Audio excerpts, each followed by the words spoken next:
What's the good word, everyone? Welcome into Chatterbox Bearcats. Chuck Walter with you. Very special guest today. It is Mo Egger of 700 WLW, ESPN 1530, the producer of all UC broadcasts. You can hear him on the call from time to time when Dan Hord's voice is a little too hoarse after all the double duties that he's been pulling. Mo Egger, nice enough to join us today. This is Chatterbox Bearcats. You can find the show wherever you get your audio podcasts and on YouTube. You were sitting courtside at the Xavier game, man, and I see you on the tube quite a bit when I'm watching these games. Hey, it's Mo. Look at him down there.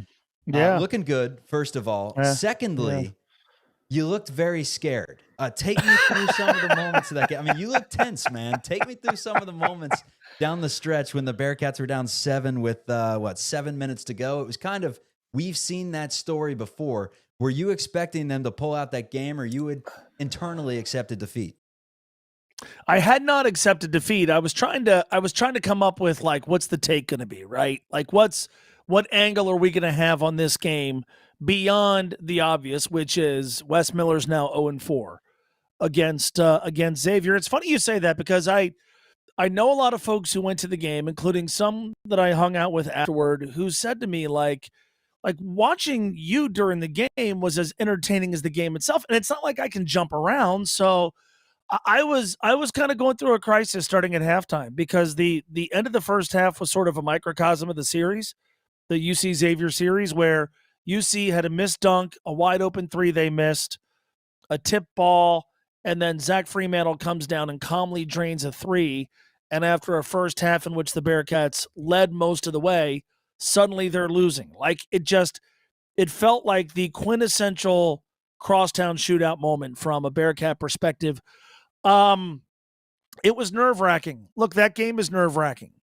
And, there for me, it's tough, because I was kind of trying to do both, right? I was thinking about it from the standpoint of, like, all right, what's the angle going to be on Monday?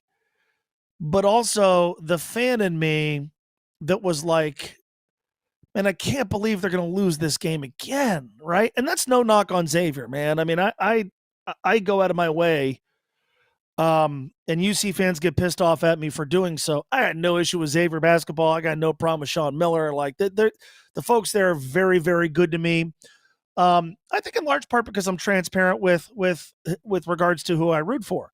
But I'm sitting there going, like, this is going to be miserable. And so I'll be honest with you, I couldn't really watch the final 5 to 7 minutes through any sort of analytical, logical lens. It was purely based on emotion. It was purely like, can they score one more point than Xavier? Can they finish off this comeback?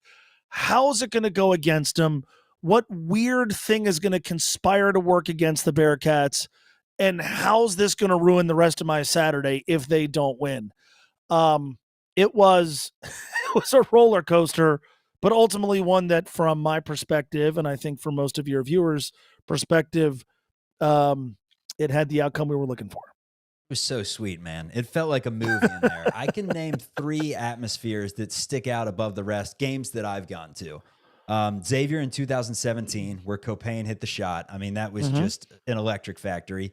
Louisville in 2012, I believe it was, where I still have the picture as the background on my desktop. I should probably change it at this point, considering it was 12 years ago. But it's like Jeremiah Davis on a table with Sean Kilpatrick and Justin Jackson. It was a blackout game. You remember that one. That Louisville team with Shane Bohannon, I think, ended up heading to the Final Four. They may have won that title. And then Houston in 2020, the Zach Harvey game. I was sitting courtside for that one. That one was elite. Where did this one rank in terms of electric meter? Well, at the end, very near the top. But it was interesting. Fremantle hit the shot at halftime, or going into halftime, and then, like, nothing happened during halftime. There was, I don't know if they forgot to book halftime entertainment, or if the halftime entertainment no-showed, or if they canceled it. Yeah, I mean, so we all just kind of sat there staring at the floor. I'm doing my thing on the air, reading scores and stuff like that. And I'm kind of looking around going, like, God, this place is dead. And, it was a great atmosphere, but it was an atmosphere you could feel. And from the start of the second half until UC tied it, you could feel the tension and you could feel the nervousness and you could feel the dread. Like, people talk about great atmospheres. That's not just loud and everybody's cheering. It's a vibe you can feel, man. And you could feel it in that building. This sense of, boy, they may lose to this team. They may lose this game again. And you know how it is when UC loses to Xavier at home, it almost counts as 2 because you kind of assume, well, next year they're not going to win at the Cintas Center. So it really was unique from that perspective. I've been to, hundreds of games in that building, and I don't recall a game from an atmosphere standpoint like that, where for much of it, this sense of dread and foreboding hung in the air. And then when they came back and tied it, I was sitting across the court. I saw Corey Blunt get up, and he's like, waving people on. And it was almost like, hey, guys, it's not over. We're tied. Like, we could win this game. In fact, now we probably should win this game. I've been in that building for a lot of loud environments. I've been in that building for a lot of environments where, the place was, through the roof from the opening tip. I haven't really experienced anything from an environment standpoint. Like, I'll tell you what I'll equate it to from a football perspective was the 2021 American Athletic Conference championship game when they played Houston. Because, they win and they're in, but it felt like, God, the most Cincinnati thing ever is Baylor won, so all the Bearcats have to do is win, and now they're going to lose, and it was a 1-point game at halftime. And there was this real sort of tangible sense at halftime, like, God, they can't blow this, can they? Like, it would be the most Cincinnati thing ever to blow this, and they didn't. It was awesome. And the same thing happened on Saturday. That, to me, is what made that atmosphere and that game unique. And when you mentioned this year's Skyline Chili Crosstown Shootout 10, 15 years from now, I'll remember some of the plays, but I'll remember the slow dip in energy, the sense of dread, the intensity in the building, and then the slow climb back to the fervent atmosphere that we all enjoyed over the final 3 or 4 minutes of gameplay.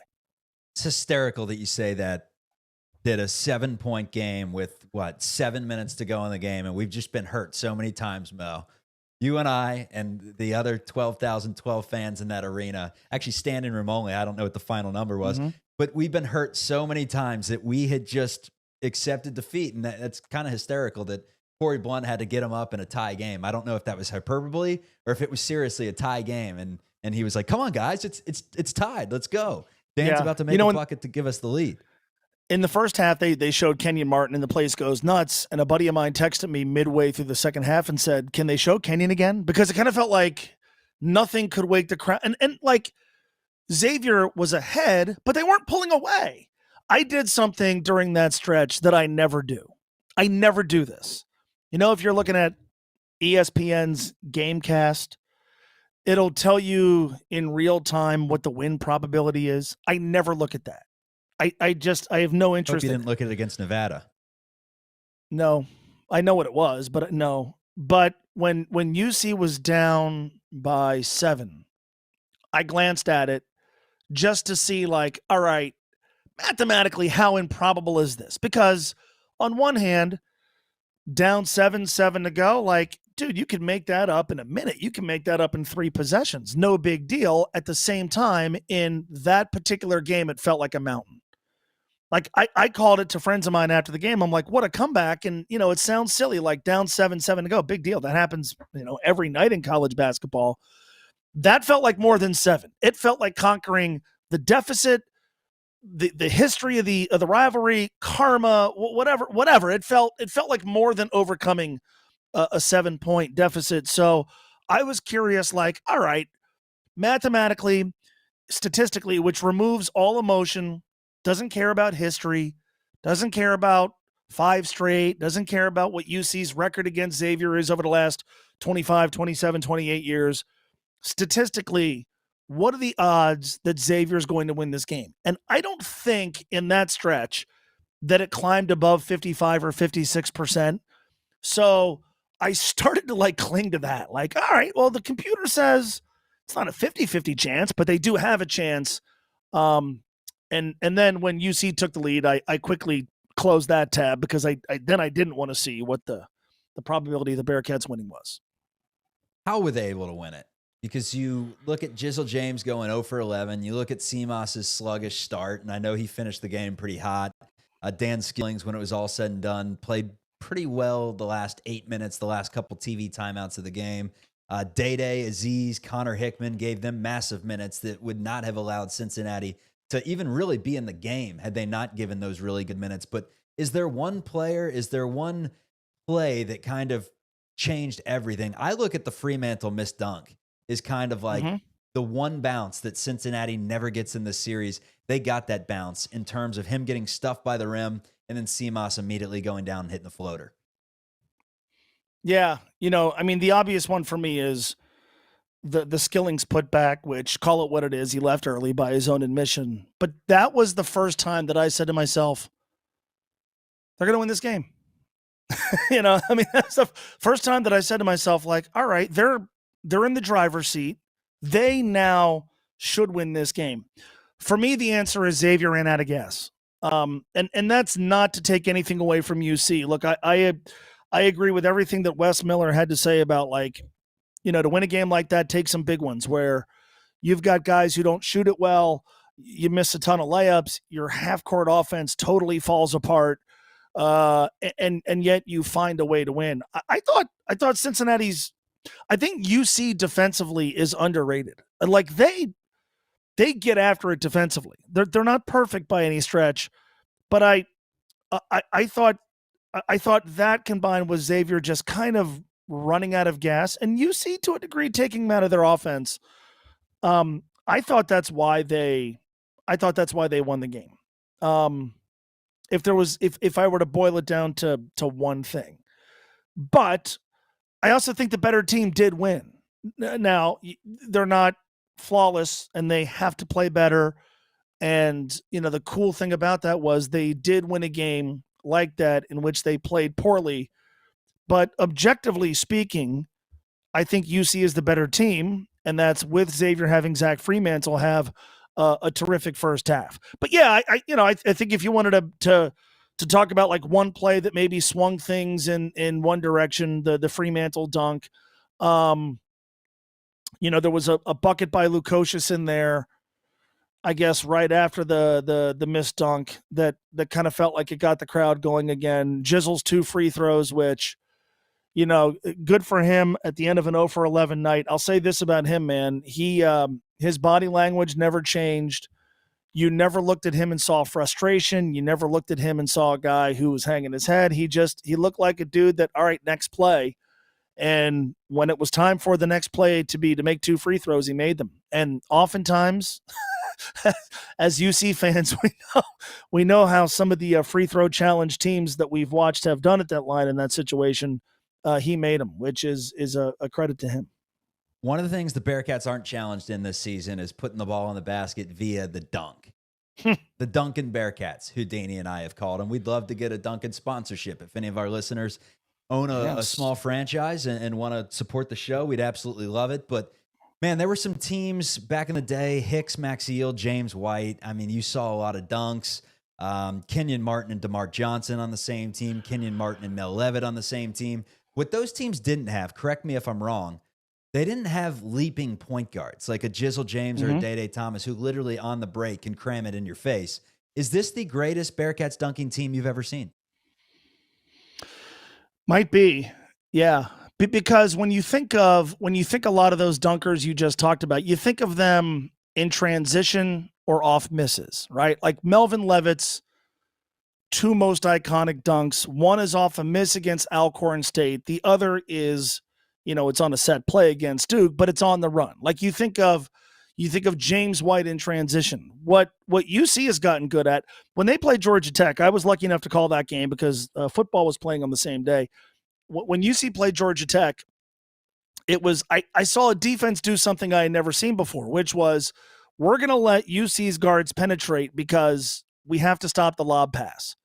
So like Jizzle James, Connor Hickman, Day-Day Thomas would get into the paint and their defenders would back off because of the lob. You don't see that in the half court. And so I think it might be the best dunking team because of the dunking ability of some of the guys in the backcourt, but also how they can get to the rim and how they can throw lobs and how they can throw it down in the half court. Now, the flip side of that, and I've talked about this all week, that can't be the bread and butter of your half court offense. It could be a component, but again, Xavier in the half court, if it wasn't a lob, if it wasn't an alley-oop, they didn't score. That's got to change. But yeah, because of the dunks aren't limited to fast breaks and putbacks, and they have so many guys they can throw it up to. And they've got guys who, if they beat you, can get there and throw it down. It very well may be the greatest dunking team. And by the way, the gap between them and team number 2 might not be very wide. So 2017, 2018, if you want to make one comparison between this year's team and that year's team, it was that there are, different guys you can point at as being the most important, the best player. I think a stock answer would maybe be Gary Clark, but you can make a very serious debate for Jacob Evans. Cumberland, probably not the best player, but you saw how important he was when he went off the floor against Nevada in the NCAA tournament. This year's team feels the same. It feels like there are a bunch of different guys that can beat you on any given night. You're not really going to say Dylan Mitchell's the best player on the team, but he's damn near one of the most important.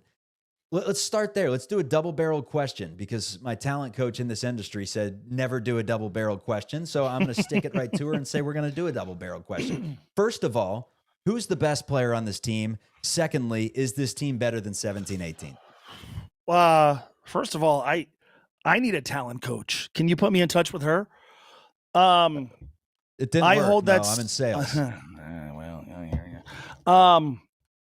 I hold that 17-18 team in really high esteem. That was a number 2 seed in the NCAA tournament. And I hate that it gets remembered for 10 bad minutes against Nevada and not for what it did during the regular season or what it did in the conference tournament and how good they were. And, they played all their home games at NKU and how beloved a player Gary Clark became and how good of a player Jacob Evans was. And that was a really well-rounded team, and it was the culmination of years building toward that, and it was supposed to result in a deeper postseason run and didn't. But the fact that they had bad 10 minutes against Nevada doesn't take away from, at least for me, how much I love that team. So I am not quite prepared to say after a month, 6 weeks, whatever it's been, 10 games, that this team is as good. But I'll at least entertain the possibility. I need to see him play better teams. I'm not sure how good Xavier is, quite frankly. And now those questions get amplified because of the Fremantle injury. I think we're going to find out a lot about him on Friday night because Dayton's good, and Dayton takes care of the ball. The thing about that 18 team was you couldn't go on a 10-0 run against them. I guess Nevada could. Forget that for a second. You couldn't go on a 10-0 run against them because, number one, they were just so damn good defensively. Number two, somebody would get a bucket. Maybe it would be Jaron. Maybe it would be Jacob Evans. Maybe it would be Gary Clark. Maybe it would be Kyle Washington. Kane Broome. Yeah, you couldn't go on a 10-12 run against them. And I think it's going to be hard to do that against this team. Now, I'm still not entirely sure, who's going to be in a situation similar to Saturday on the road in the Big 12 against a good team. They're down 4 to go. Who's getting you buckets? By the way, the answer last year was, in many cases, Simas Lukosius. So maybe it's him again this year. Maybe they just have more options. I just need to see him against better competition. I have no issue with their scheduling intent. Look, they've played in 3 true road games. They're going to play a neutral site game against a ranked team, 2 Big East opponents. Could it be better? Sure, but they took themselves out of their home arena, and when they played some high major competition, but they just haven't played good competition yet. And again, I'm sure there's a Xavier fan who's going to hear that and go, oh, what the hell? I don't know how good the Musketeers are. They may prove to be awesome, and if so, UC gets an awesome win. I don't think that team is great. I need to see this one against a good opponent, figure out a way to beat them.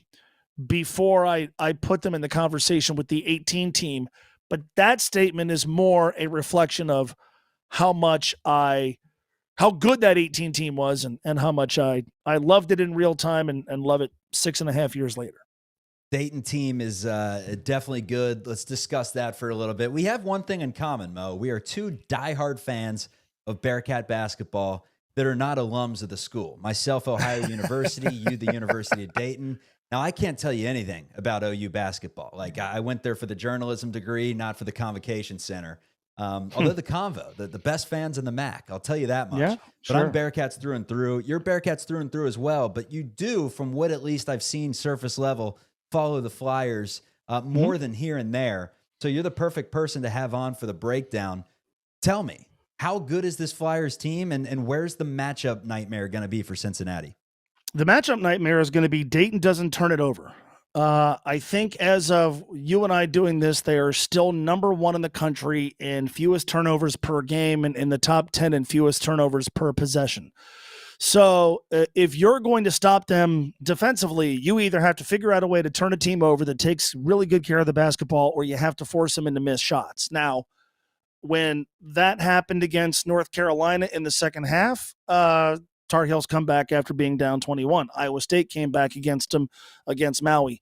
When they're not turning it over and they're getting to the rim and their guards are controlling the game, they're really hard to beat. They're not a great defensive team.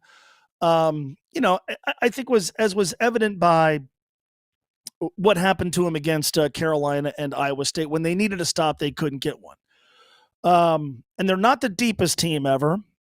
Posh Alexander has given them some really good minutes off the bench, but they have 4 or 5 guys who could score. They take the thing that stands out to me more than any is they take really good care of the ball. And I thought they were going to get destroyed by UConn, and they blew them out. I thought they were going to run out of gas. 3rd game in as many days. Had just lost 2 heartbreakers, and then you're playing the defending national champs who had also lost the previous 2 games. And Dayton took it to them and pulled away in the second half. And that showed me something, as silly as it might sound, about the team's mental toughness and ability to bounce back. They were down 12 early against a really good Marquette team, stormed all the way back. They got stops when they needed to, but they can control the game in the backcourt. These are 2 teams that I think are both in the top 20 in fewest turnovers per possession. So I'm interested in who can turn the other over, because when the Bearcats have been at their best, they take really good care of the ball, and Dayton's done that well all season long. Wes Miller definitely alleviated, and look, there was no internal pressure, right? It was external. Like there's no way that Cincinnati, with all Wes Miller's already done on the recruiting trail, and just the leader that he is for the program, there's no way they're even looking ahead to the future. But fans, are sitting there saying, hey, if he can't beat Xavier, if he can't start winning some of these big games, we're getting a little nervous as a fan base. He takes that away. One thing he has not done yet, dating back to his win against Illinois, where after he followed with a loss against Arkansas, he has not really followed up a big win with another top 75 win. He just hasn't. If you look at his win against BYU last year, it was immediately followed by an L. If you look at Texas Tech, immediately followed by a loss. He's yet to really put together that streak. That I look at Huggins' 01-02 team, I believe it was, where they rattled off like 16 in a row before losing to Marquette after losing to Oklahoma State earlier in the year. And I'm hoping that that's this team right here, that they lost a little road game at the beginning of the year to Villanova, and now they rattle off some wins. I mean, how big is this Dayton game right now? Forget just a quad 1 win in terms of West fully, getting over the hump and winning some of these big games. Is it huge, or is it just another quad 1 game on the schedule among many? I think it's big for a few different reasons. I mean, look, Wes has his record that he has in these sorts of games because he hasn't had very good teams. So very good teams typically don't win consecutive games against quality opposition. We view this team as different. And all along it's been, well, we're going to judge Wes by how he does when he has a good team. He's got a good team. He's got an NCAA tournament team. He's got a team that I think can at least finish in the top half of the Big 12. So I think you're judged as a coach by how you do when you've got the program on solid footing and when you have your guys and when you have a team that you're prepared to put your hands on your hips and say, all right, we're attacking everybody with this bunch. Well, if you take that team and can't win big games like this, then we hold it against you as a coach. I think Wes would be the first to admit that. But look, man, it's one thing to make the NCAA tournament. It's something else to barely make the NCAA tournament. And so I've thought about this a lot, like what are we going to be doing in February and March? Are we going to be checking every bracketology site there is, seeing if they're among the first 4 in, last 4 out, last 4 with a bye? Or are we going to be wondering, God, what can their seed be? The way you do that is you win a lot of games early so you don't have to make up ground late. You stack Q1 wins. And so I view this as a golden opportunity to start building the resume. Start building the resume. And if it doesn't happen Friday, okay, there's time to recover. But when are they going to start building the resume? Like when we talk about how like this is the year they've got to get to the tournament. Okay, well, you got to start building the resume. I also think, this game is going to determine how we view the entire non-conference schedule. They do have a game against Grambling State on Sunday, but I think if they beat Dayton on a neutral floor, we'll go, okay, Villanova was a bad night on the road, tough place to play, Big East team, happens. I think if they lose to Dayton, there's going to be a real sense of unfulfillment. Now, what is that going to do for how people talk about Wes Miller? I don't know. They're going to, you and I both know there are people who are going to lose their minds as soon as he loses his next game, whether that's Friday or in mid-February. But I view this game mainly through the lens of resumes. Build a resume. Let's go, because this league is going to be really hard. There are losses to come. There are probably home losses to come. You got to start stacking wins against really, really good teams. Oh, and by the way, as somebody who cares about both programs but badly wants Cincinnati to beat Dayton, you lost to them last year. You can make up for it this season by knocking off a good team on a neutral floor. Cats fans show up when the team's good. It's in any sport. You saw it at Notre Dame in football. I remember going up to Indianapolis for that Butler game. There was a lot of red in the arena there. It's just what they do. Last year, the team was so-so, but heading into the Dayton game, they were supposed to be pretty good. The Flyers outnumbered UC fans at Heritage Bank. Per our boots on the ground, Hudson Klauke. What about this year? Is that something that's going to happen again? If so, unacceptable, right, Mo? Well, sure. I mean, I know Dayton fans who live in Cincinnati who aren't going to drive an hour to UD Arena, so this was their chance to go see them both last year and this year, so they're going to go. I know Dayton fans. This year was different because they did have Marquette at home, an elite team, but would say, like, I could spend money on tickets to a bunch of Atlantic 10 games and see Fordham and LaSalle and St. Bonaventure, or I could go watch and play the Bearcats downtown, and if you live in Cincinnati, a little bit closer to home. So I have felt like the game itself has had more appeal to Dayton fans than UC fans. And I say that because since we found out these two teams are going to play, when I talk to UC fans, I get an eye roll. When I talk to Dayton fans, there's excitement about, yeah, cool, let's go and do it. By the way, Dayton's got a great history in that arena. They've beaten Louisville, they've beaten Kentucky, so that's a place of fond memories. That said, this year's UC team is better than last year's team was. Last year's game was on the same day as a Bengals game. That is perhaps a factor. They are coming off a victory against Xavier. Last year, they played Dayton the week after Xavier. They lost to Xavier, so there was no, sort of post-shootout surge. So I expect it. Look, Dayton's going to have a lot of people there. Last year, I thought it was 65-35 or 70-30 in favor of Dayton. I think this year it's going to be close to 50-50. But I have felt like in the case of both games, there are a lot of Dayton fans who have viewed this game with enthusiasm, where there are Bearcat fans who are like, why do we have to go down there? Why aren't we playing this game in our building? And so I think that is kind of cut into the already built-in enthusiasm for Bearcat basketball. But I do know this for a fact because I had the guy on the air who's putting together this event that after Saturday, there was a huge spike in ticket sales after UC beat Xavier and after Dayton beat Marquette.